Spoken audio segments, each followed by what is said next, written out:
ਤੇ ਮਾਂ ਜੀ ਅੱਗੇ ਈਦ ਸ਼ੀਦ ਆ ਰਹੀ ਹੈ, ਕੋਈ ਸੂट साट भी लिया जे? सूट आहो। अल्लाह दे अस्सलाम वालेकुम माँ जी, की हाल है? ठीक हो? के की करन बैठे हो इत्थे? वादे रात बैठी है कोई रोटी शोटी खाधी जे?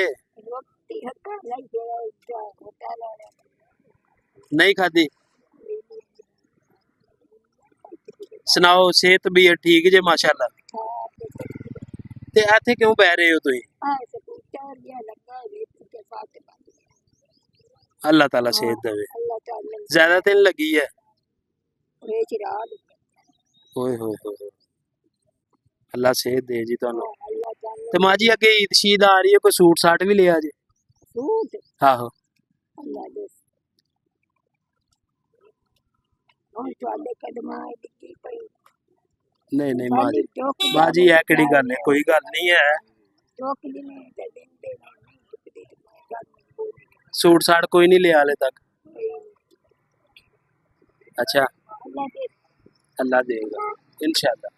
बंदा वसीला होता है हाँ बिल्कुल इस तरह ही है माँ जी। हाँ जी हाँ कोई गल एक बंदा वसीला होता है ते दिंदा होता हाँ बिल्कुल, रब दी जात ते यकीन होना चाहिए, अल्लाह ताला दे। रब ਤੁਹਾਨੂੰ ਦਿੰਦਾ ਹੈ, ਤੁਸੀਂ ਅੱਲਾ ਦੇ हाँ जी बिल्कुल बिल्कुल। अल्लाह ताला करी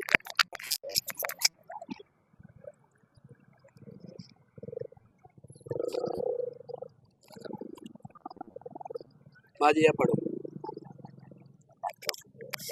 ऐ मेरी तरफों है तुहानू, ठीक है? ईद दा सूट लेना तुसीं, ठीक है? खुश हो?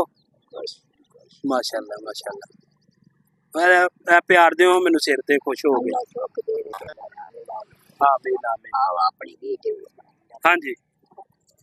और वीडियो बनाना